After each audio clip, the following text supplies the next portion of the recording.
Ila, si Radyo Man Lourdes. Good afternoon. Good afternoon, Lourdes. Magandang hapon po sa ating mga tagapakinig. Good I- afternoon. hindi ko makita si attorney. Okay, okay. Gusto ko na makita si attorney. Attorney, kumusta ho kayo? I'm doing good and sana kayo din po. Attorney, eto yung napaka-controversial. I know na ang daming kumukuha ng opinion nyo. Sandali, teka. Paano may uuwi si Ginoong Zaldico, sir? Kasi lumabas na tayo. Okay, wala tayong extradition treaty sa Czech Republic. Paano po yun? Yun din ang isang malaking tanong no sa atin ngayong araw na ito, and as much as we want to respond to all these kind of questions, we can only rely on what has been practiced under international law and based on domestic jurisdictions. But under this context, no, sa pagkahuli ng isang foreigner sa bayan ng Prague and Czech Republic, ang mananaig doon ay una, ang domestic laws nila on immigration laws, because there is, I think, a violation of the immigration laws, and that is because of illegal entry and lack of necessary documentation there. No, so there can be several cases that can be filed against him. One is criminal, and the other is the administrative side, that is deportation. Deportation is a process where a person who has violated the immigration laws of one state is returned, binabalik sa bansa kung saan siya nanggaling or kung saan siya habitually residing, no? So there were questions actually earlier, no, na hindi naman natin na-confirm kung meron nga ba siyang Portuguese passport, Tama. no, also, no. Pero ang sinasabi nga natin dito, may mga konsepto kasi sa international law na kapag ang isang tao ay nasa isang bansa and where he is possessing two or more nationalities, ang bansa kung saan siya matatagpuan has the option to select which one is the nearest to this person. And I think for this particular case, it is very clear that he is a known fugitive from justice in the Philippines and a high-profile person. So I think there's no question that he is Filipino, and he is being caught as a Filipino in this instance. Okay, so attorney, number one ay haharapin muna niya yung kasong civil at administratibo sa Czech Republic. Criminal ang kasong violation criminal. of immigration Opo. laws. So makukulong And muna siya doon. administrative. Sa pagkahuli niya doon, nakukulong na siya for sure doon sa kanilang immigration facility, no? Habang sinasagawa ang mga proseso ng deportation o pagdinig sa kanyang mga kaso. So it depends on the local authorities if they wanted to prosecute it criminally first and then deportation will follow, or they can proceed directly with the process of deportation, that is returning this person to his state of origin. So hindi na natin pwedeng gamitin etong treaty dahil wala naman tayong tratado dito sa Czech Republic. Wala tayong extradition treaty. Kasi kung titingnan natin ang extradition treaty ay may basehan sa consent or relationship between two states, no? Nagkaroon sila ng agreement on this, pero wala. But we can look into the possibility of the cooperation agreement entered into by the Philippines and Czech Republic. And naalala natin na naging question kamakailan lamang ang cooperation agreements, and this may be the best time to use some cooperation arrangements with Czech Republic, that is to expedite the process and at the same time return this person to the Philippines. Okay, deportation tayo. Ilang buwan naman po ito, attorney? Yan po ay depende po sa local authorities, but as I understand that Czech Republic is part of the European Union and they have been following also due process in cases of deportation. I think it could be faster, no? For other jurisdictions, it can be 3 months, 6 months, 1 year. So it depends really under the circumstances. I cannot answer on the laws of Czech Republic. Oh, for this. pero attorney, alam naman natin na may abogado naman si attorney ko, si Mr. Ko. And hindi kaya niyang magkaroon ng iba pang mga lawyers doon, no? Ano po ang pinaka pwede niyang gawin para hindi siya maibalik dito?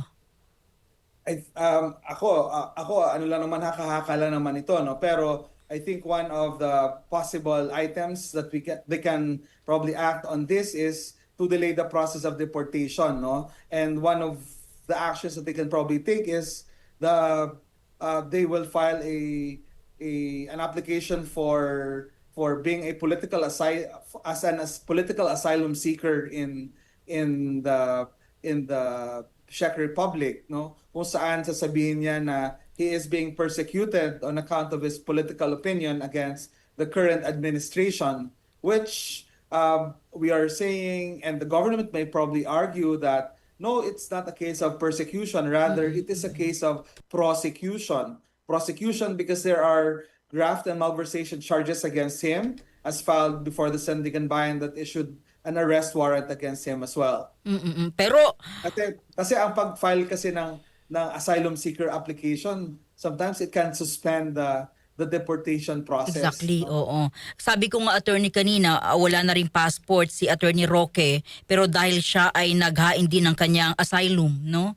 Hindi rin maibalik agad. And nasa ano rin yun? Nasa Schengen area.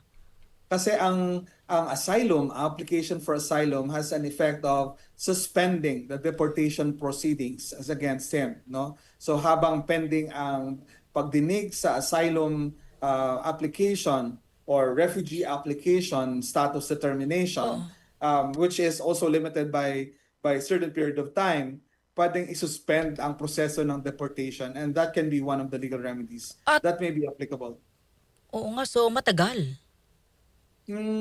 Depende kasi under the rules, dapat mabilis siyang i-rule, especially that his case is quite clear and determined. So I think the Philippine government can make the necessary representations and use the diplomatic engagement, diplomatic ties that is quite strong with the Czech Republic in relation to the prosecution of this high-profile person. Oo. Pero attorney, what if lumabas na siya ay may pasaporte nga ng Portugal? Yun nga, ang sinasabi ko, no, it's a matter of domestic jurisdiction ng Czech Republic. Kung titingnan niya ito on the basis na may pasaporte siya sa Portugal, pero ang sinasabi ko kanina, tulad ng if a person who possesses two nationalities in a third state, like because we are saying that he possesses previously a Philippine passport was canceled, another is he possesses a passport from Portugal, and he is in a third state that is Czech Republic. Czech Republic has the option to consider what nationality does this person possess on the basis of what is nearest to him or to where he is closely related, and that I think for being a high-profile person, this high-profile case, and is known to be closely connected with the Philippines because he is in fact a congressman in the Philippines, then I think under international law rules and practices, he can be considered to be the Philippine national, even if he possesses passport, another passport. Oh, hindi ba siya isi-sealed ng kanyang ng Portugal government? Oy, residente namin to, hindi pwede. And we remember that the person who can, or the country that can best judge on what is the best remedy here is the domestic jurisdiction of Czech Republic, and Czech Republic has a say on this. Oh, what if may Interpol si Ginoong Ko? May bearing pa ba 'yon, attorney? Yun din papasok ang sinasabi natin na cooperation agreements, cooperation engagements by the Philippines with other states. Kaya ang doon natin nakikita ang kagandahan ng cooperation agreements, kasi kung kinakailangan, no, at kung sa mga bagay at tao na kailangan natin gamitin itong cooperation agreements, magagamit natin ito sa takdang panahon, and sa ito na ay isang takdang panahon maybe. Okay, attorney, doon sa asylum, no? Meron malakas ba na pwede niyang sabihin na inano ko dinawit ko sa isang matinding korupsyon ng presidente, natural revenge niya ito sa akin. That is one possibility. Ang sinasabi ko nga kanina, that there is an unfounded fear on the part of Zaldico.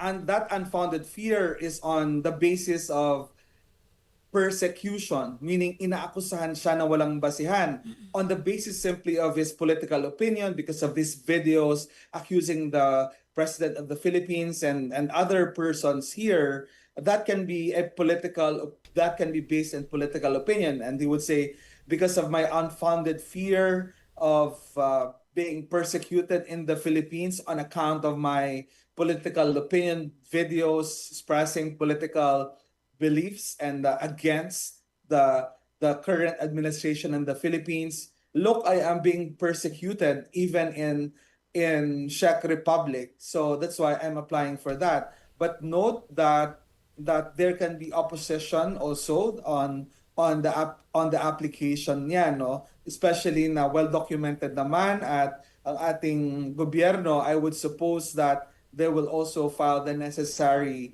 manifestations before the court that this is not a case of persecution or unfounded persecution. Rather, this is based on probable cause certainty of probable cause that the crime of graft and malversation were committed contrary to the Philippine laws and in relation to the flood projects. And I think that can be a good retort on the part of the Philippines. Oo. So, dapat magaling makipag-usap yung DFA, attorney, no? And I think we have to expect it from them. Oo, kasi in-expect natin may magagaling na lawyer din itong lolo mo doon. Yun ang ating kasi we are always saying that I cannot speak for them, but I think under the general context, they are the representatives of our country there. Well, they have the duty also to protect Philippine citizens. However, their primary duty is to their country. And the violation of Philippine law, such as graft and malversation charges amounting to billions of pesos, is a matter of national interest, and above any other interest, national interest for them is the highest. Oo. Pero attorney, sa inyo pong opinion, no? May ibabalik siya? Tingin niyo may ibabalik talaga sa bansa si Ginoong Ko? Sa aking pagtingin, maibabalik siya sa Pilipinas, no? On the basis of the international legal framework on the return of persons subjected to prosecution, no? It may be subjected to some legal nuances because of his claims and his possible claims, but it may be another thing that could be considered also. I think that if we have the rule of law, talagang maibabalik siya sa Pilipinas. And I think Czech Republic is one of those states that are really valuing rule of law, in fact, even human rights. Alam mo, kung sa Czech Republic, babalikin ko na ito ngayon din para wala na rin ako sakit ng ulo. Exactly. Di ba, sir? Yun din ang isang bakit mo papatagalin? Oo. Alam mo namang mahirapan lang din kayo. It will take your resources. Malalagay din kayo sa